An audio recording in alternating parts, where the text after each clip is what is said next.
Hello students, today I am taking subject English and in English today we will read about tense. What is tense? Tense word you listen many times. So today we will read about description of tense. What are the type of tense and what are the each tense has type. So first one we have to know that what is the definition of tense. Definition of tense is that tense is an action, a form of a verb that shows if something happens in the past or present or future. Tense हमेशा क्या show करता है? Tense shows time, but time किसके लिए show करता है? उस action के लिए या उस वर्ब फॉर्म के लिए जो ये बताती है समथिंग हैपन्स, कुछ ना कुछ हुआ है. So again I am reading that tense is an action. Tense को हम बोलेंगे, सिंपल सी डेफिनेशन होती है टेंस की. Tense is an action verb and it shows the time. जो टेंस है वो एक एक्शन वर्ब को शो करती है और ये बताती है कि वो जो एक्शन हुई है उसका टाइम क्या है. दैट इफ समथिंग हैपन, वो टाइम कौन सा है? जो एक्शन जिस टाइम में हुई है वो टाइम या तो पास्ट होगा या प्रेजेंट होगा या फ्यूचर होगा. So again I am repeating, tense shows time. और टाइम के साथ वो वर्ब का फॉर्म यूज करते हैं. जैसे tense is an action word, हम सिंपल से डेफिनेशन बोलेंगे tense is an action verb. लेकिन वो एक्शन वर्ब का कौन सा फॉर्म यूज हो रहा है, देन वो कौन सा टाइम शो कर रहा है, पास्ट, प्रेजेंट और future. So tense has three type. First one present tense, second one past tense and third one future tense, and each tense has four parts. You know that each tense has four parts. First one simple present tense, second one present continuous tense, third one present perfect tense, and fourth one present perfect continuous tense. As it is we have to take in past tense, as it is we have to take in future. As it is simple, continuous, perfect, perfect continuous. As it is in future, future simple, future continuous, future perfect and future perfect continuous. So now we will read about today present tense. How many types of present tense, which helping verbs we have to use in present tense, and what are the rules of tenses in present. Because in every tense we have a separate rule, because every tense has shows its time, but which time, that is we have to say types. So in present simple, tense shows about statement, simple statement, general truth, universal truth. That is we can say, we can take an example that the sun rises in the east. The sun rises in the east from our father to grandfather. मतलब हम उनके time से सुनते आ रहे हैं, एक universal truth है. The sun rises in the east. So universal truth. Then our habit, that is if we have to write about daily routine, and you have to write about your daily routine. Our daily routine is same but time is different. हम सभी की daily routine same होगी, हम सारी action same करेंगे, जो मैं करूंगी वही एक्शंस आप करेंगे, लेकिन हमारी एक्शन करने का टाइम क्या होगा, अलग अलग हो जाएगा. तो प्रेजेंट जो सिंपल होता है, सिंपल प्रेजेंट हमेशा एक स्टेटमेंट शो करता है, एक यूनिवर्सल ट्रूथ शो करता है और जनरली ये अपनी हैबिट यूज करता है. जैसे कि I get up early in the morning. So ये किसका एग्जाम्पल है, सिंपल प्रेजेंट टेंस का. Then second one present continuous. What is the meaning of continue? Continue that is time is during, time is going on. मतलब ऐसी action जो चल रही है और किस टाइम में चल रही है, प्रेजेंट टेंस में. So we have to use continue time. Then perfect, present perfect. What is the meaning of perfect? जब भी यदि मान लीजिए आपको किसी ने कोई काम दिया है, मान लो एक ड्रॉ बनाने के लिए, आपको एक पेंटिंग बनाने के लिए कुछ एक शीट दी है. अब वो शीट पर जब तक आप पेंटिंग नहीं बनाते हैं, क्या मैं उससे कह सकती हूँ कि ये तो बहुत परफेक्ट पेंटिंग बनाई है आपने? नहीं. मतलब आपको पहले उस एक्शन को क्या होना है, करना है. First one you have to complete it. जब तक आप उस एक्शन को, उस पेंटिंग को या उस ड्राइंग को कंप्लीट नहीं करेंगे, मैं आपकी ड्राइंग को नहीं कह सकती कि it has perfect. So perfect means होता है वर्क हैज फिनिश्ड, कंप्लीटेड और over. Then last one present perfect continuous. What is the meaning of present perfect continuous? Present perfect continuous means we can take an example that you are living in your city, and we can take example that 2015, from 2015 you are living in your city. तो आपने क्या किया है, half action जो आपकी रहने की है वो आपने 2015 से स्टार्ट कर दी है, और एट प्रेजेंट भी आप आपकी सिटी में रह रहे हो। तो आपके लिए मतलब क्या एक्शन होगी जब आप सेंटेंस बनाएंगे कि मैं इस सिटी में इतने 2015 से 2015 से रह रही हूँ। तो इसका मीनिंग है कि आपने हाफ एक्शन तो कंप्लीट कर लिए 2015 में जब आप इस सिटी में एंटर हुए थे रहने के लिए। तो half action it has completed and half action is during. क्या ड्यूरिंग है कि अभी भी एट प्रेजेंट आप उस सिटी में रह रहे हैं। और इसे शो करने के लिए परफेक्ट कंटिन्यूअस में टाइम शो किया जाता है, जैसे how many years, 5 years, 6 years, exact year कौन सा है तो 2015, 2016।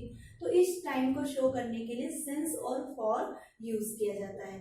सिंस टाइम हमेशा डेफिनेट टाइम के लिए शो होता है, और फॉर जो है वो हमेशा इनडेफिनेट टाइम के लिए शो होता है। जैसे I have been eating an ice cream since my childhood, मतलब मैं आइसक्रीम मेरे चाइल्डहुड टाइम से खाती रही हूँ।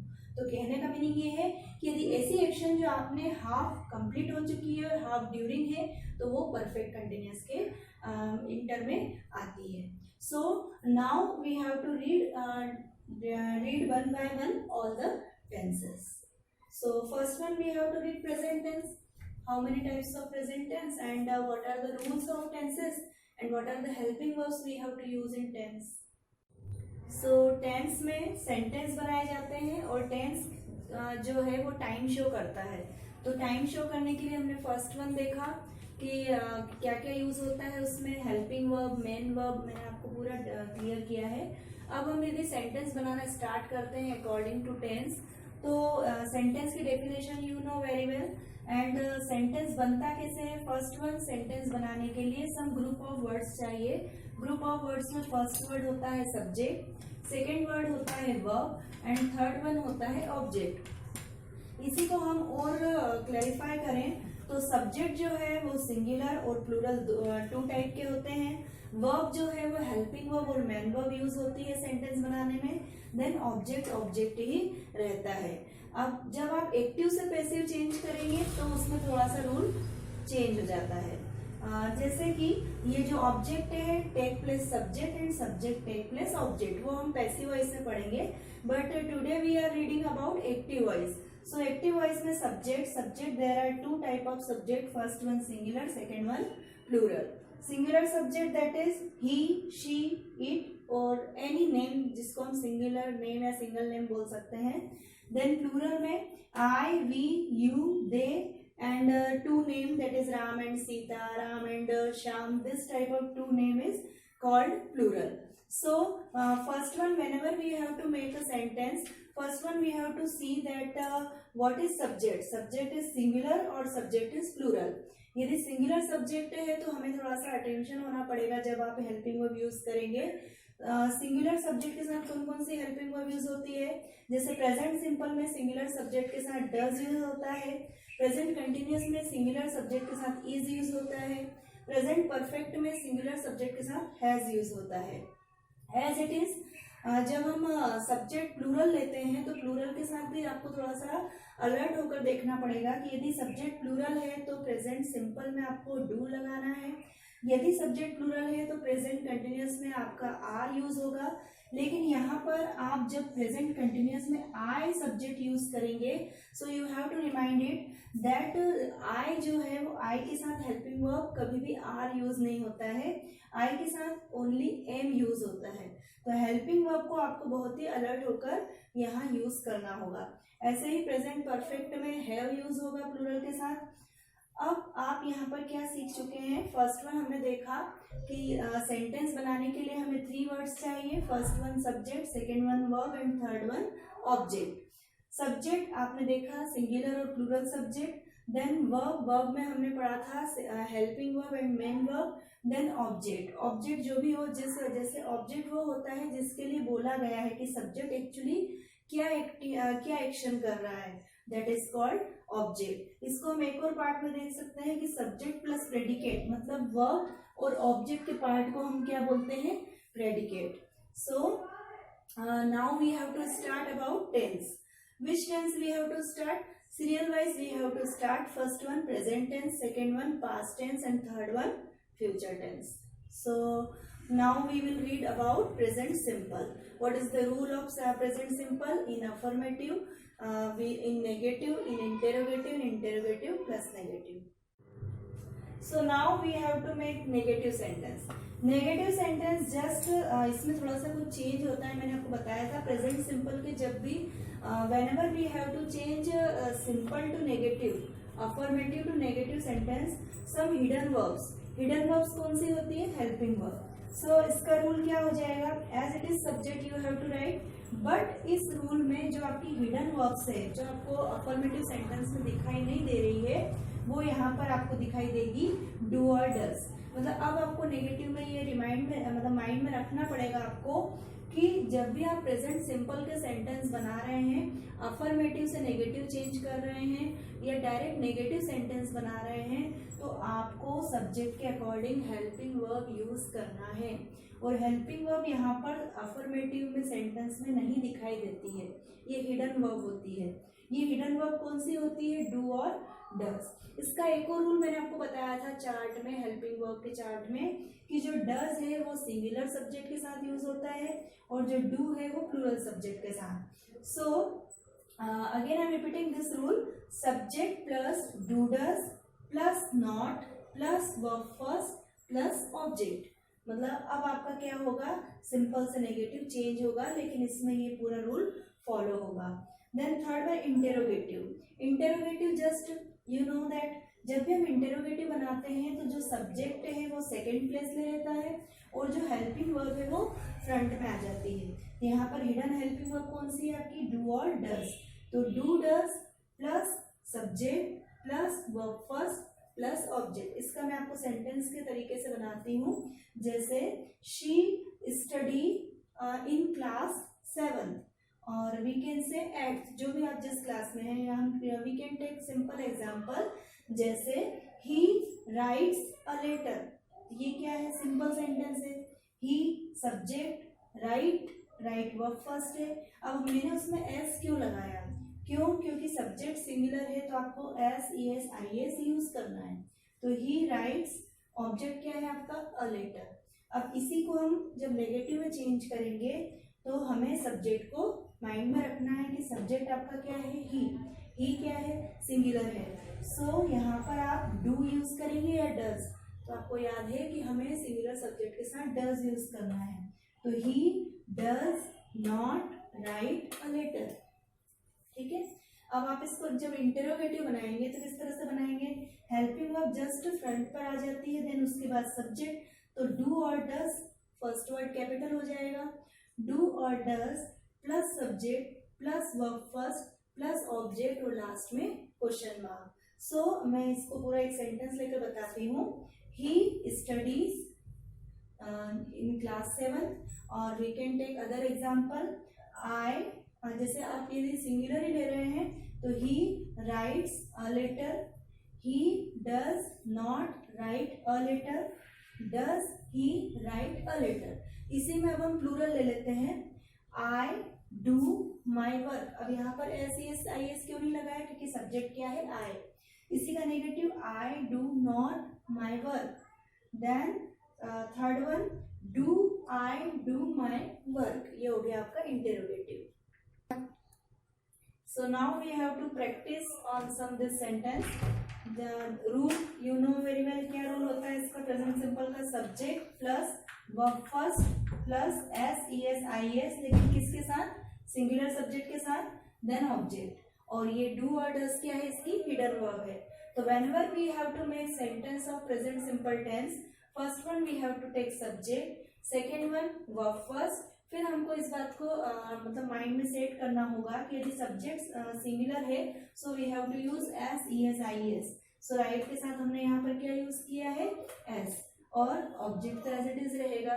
सो whenever we have to make simple sentence, she subject writes write में हमने एस यूज किया, देन object a poem. But when we have to change simple to negative, जब हमें सिंपल से नेगेटिव में चेंज करना है, सो नेगेटिव का क्या रूल हो जाएगा, सब्जेक्ट प्लस हिडन वर्ब क्या होती है, डू और does, subject plus do does plus not plus verb first plus object. अब आपको ये बात का ध्यान रखना है कि जब भी आप नेगेटिव बनाएंगे तो S, E S, I S यदि आपने यूज किया है सिंगुलर सब्जेक्ट के साथ, तो अब यहाँ पर आपको रिमूव करना है। दो बातें बहुत ही केयरफुल होता है इसमें प्रेजेंट सिंपल में। फर्स्ट वन तो आपको सब्जेक्ट को देख के वर्ब फर्स्ट के साथ S, E S, I S use करना है। सेकेंड वन, जब whenever we have to change affirmative to negative, तो S, E S, I S जो आपने ऐड किया था अफर्मेटिव में, उसमें अब आपको नेगेटिव में इसको रिमूव करना है। और क्या यूज करना है, हेल्पिंग वर्ब डू और डज। जैसे इसके एग्जांपल सिंपल अफर्मेटिव के, शी राइट्स अ पोयम, आपने क्या यूज किया, शी सिंगुलर, राइट के साथ क्या यूज किया, एस, ठीक है। लेकिन जब whenever we have to change affirmative to negative, अब नेगेटिव आपने क्या किया, शी, हिडन वर्ब क्या ली, डज, उसके बाद आपने नेगेटिव बनाया, नेगेटिव नाम से क्लियर है तो आपको क्या यूज करना है, नॉट। अब जो हमने राइट में एस यूज किया था वो यहाँ पर रिमूव हो जाएगा। सभी दो बातों का ध्यान रखना है आपको। तो she does not write a poem, ठीक है, दिस इज नेगेटिव। अब इंटेरोगेटिव, इंटेरोगेटिव में जो आपने हेल्पिंग वर्ब यूज की थी, आपको इंटेरोगेटिव के रूल पता है, हमेशा सब्जेक्ट जो है वो हेल्पिंग वर्ब के जस्ट बाद में आता है। तो अब आपको यहाँ पर डू और डज जो भी आपने यूज किया है वो फर्स्ट वन आएगा, फर्स्ट वर्ड कैपिटल हो जाएगा, देन सब्जेक्ट, ठीक है। तो आपका रूल क्या हो जाएगा, डू और does plus subject plus verb first plus object. तो डज, देन सब्जेक्ट क्या है आपका, शी, देन वर्ब फर्स्ट क्या है, राइट, देन पोयम। मतलब अब आपने जब एक बार नेगेटिव में S, E S, I S remove कर दिया है तो अब आपको ऐड नहीं करना है। अब आप नेगेटिव बनाए, इंटेरोगेटिव बनाए, इंटेरोगेटिव प्लस नेगेटिव, जो भी आप इंटेरोगेटिव से विच, व्हाट, हु, ये सब वर्ड भी यदि यूज करके आप सिंपल प्रेजेंट के सेंटेंस बना रहे हैं तो अब आपको S, E S, I S use नहीं करना है। इंटेरोगेटिव क्लियर हुआ। अब ऐसा नेगेटिव प्लस इंटेरोगेटिव ये भी बनता है, तो हम कभी भी इसको नेगेटिव प्लस इंटेरोगेटिव नहीं बोलते, हम कभी भी ये नहीं बोलते नहीं मैं वहाँ क्यों जाऊँ, हम इस तरह से बोलते हैं मैं, क्या मुझे वहाँ नहीं जाना चाहिए, या क्या मैं वहाँ नहीं जाता हूँ। तो इस तरह के वर्ड्स जो होते हैं इंटेरोगेटिव प्लस नेगेटिव होते हैं। तो यहाँ पर आपको एज इट इज डज आएगा, देन आपने जो इंटेरोगेटिव में शी यूज किया था एज इट इज आपको हेल्पिंग वर्ब के बाद सब्जेक्ट यूज करना है। तो आपने इंटेरोगेटिव का तो पूरा रूल फॉलो कर दिया। इंटेरोगेटिव का क्या रूल है, first one helping verb, second one subject. अब आप इंटेरोगेटिव प्लस नेगेटिव बना रहे हैं तो आपको नेगेटिव के लिए क्या यूज करना है, not. So does she not write a poem, और लास्ट में इंटेरोगेटिव को शो करने के लिए क्या आएगा, क्वेश्चन मार्क।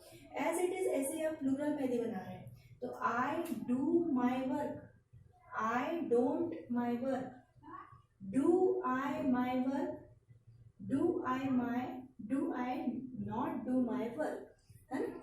सो फिर से मैं इसको रिपीट कर रही हूँ, यदि आप प्लूरल ले रहे हैं, जैसे they go to market, they do not go to market, do they go to market, do they not go to market. So now we have completed present simple tense, and now next second present continuous tense we will read. Second one, present continuous tense. What is the definition of present continuous tense? Present continuous tense is used to express an action. मतलब जो भी action है वो क्या express करती है present continuous tense में, that is happening at the time of speaking. मतलब ये सेंटेंस, इसके आइडेंटिफिकेशन ये है कि आप प्रेजेंट कंटिन्यूस टेंस को आइडेंटिफाई कर सकते हैं कि ये वही एक्शन बोलेगी या ये एक्शन वही मीनिंग देगा कि at the time of speaking, जब वो एक्शन के लिए बोल रहा है, दैट इज गोइंग ऑन। कहने का मीनिंग ये है कि ऐसी कोई एक्शन जो चल रही है, गोइंग है, कंटिन्यू है, जब वो बोल रहा है, that is called present continuous tense. इसका रूल ये है subject plus is am are plus verb fourth plus object. Is am are मैंने आपको हेल्पिंग वर्ब में चार्ट में बताया था, इज जो है सिंगुलर वो सब्जेक्ट के साथ यूज होता है, am only one subject that is I, और आर जो है वो प्लूरल सब्जेक्ट के साथ यूज होता है। तो आपका यहाँ पर क्या सेंटेंस बनेगा, जैसे आपने सिंगुलर सब्जेक्ट लिया तो she, subject she, then singular subject के लिए आपने इज लिया, then verb fourth that is water, water क्या है आपका वर्ब है, वर्ब में आप वर्ब फोर्थ यूज करेंगे, मतलब watering the plants in garden, तो ये आपका बन गया सिंगुलर सब्जेक्ट का सेंटेंस। देन एम के लिए आपने क्या यूज करना होगा, आई, तो आई सब्जेक्ट होगा, then am helping verb fourth reading and object a story book. Then next one, आप यदि प्लूरल लेते हैं दे, तो दे के साथ आप हेल्पिंग वर्ब क्या यूज करेंगे, आर, देन वर्ब फोर्थ क्या होगा, गोइंग, और ऑब्जेक्ट क्या होगा, टू टेम्पल एवरीडे। तो कहने का सिंपल मीनिंग है कि प्रेजेंट कंटिन्यूअस टेंस का आइडेंटिफिकेशन है work is going on. Whenever we have to speak about present continuous tense, that is action is going, action चल रही है, और ये इसका रूल होता है subject plus is am are plus verb fourth plus object. अब इसी में आप इसका जब नेगेटिव बनाएंगे, मैं किसी एक सेंटेंस को आपको सभी फॉर्म में बता देती हूँ, she is not watering the plants in garden, this is negative. Is she watering the plants in garden, question mark, that is interrogative, और interrogative plus negative, is she not watering the plants in garden. ये बहुत easy tense है, आप यदि इसका सिर्फ affirmative sentence भी समझ जाते हैं तो आप negative interrogative plus negative easily बना सकते हैं।